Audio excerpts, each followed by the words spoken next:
নেশামুক্ত ভারত অভিযান বিকশিত ভারতের পরিচয় মূল ভাবনাকে সামনে রেখে আজ উত্তর ত্রিপুরার ধর্মনগরে একটি সচেতনতামূলক বাইক র্যালি অনুষ্ঠিত হয়।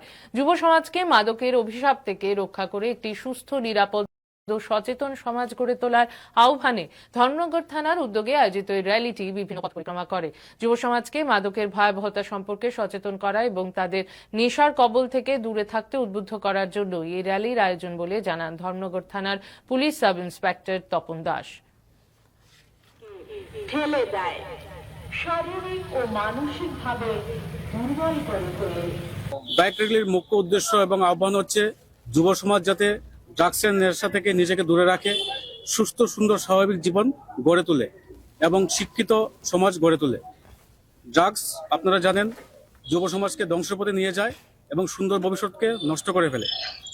সেটি থেকে নিজেকে এবং সমাজকে যাতে আমরা সুস্থ সুন্দরভাবে গড়ে তুলতে পারি তার এই উদ্যোগ নিয়ে আজকে আমাদের বাইক র্যালির আয়োজন করা হয়েছে।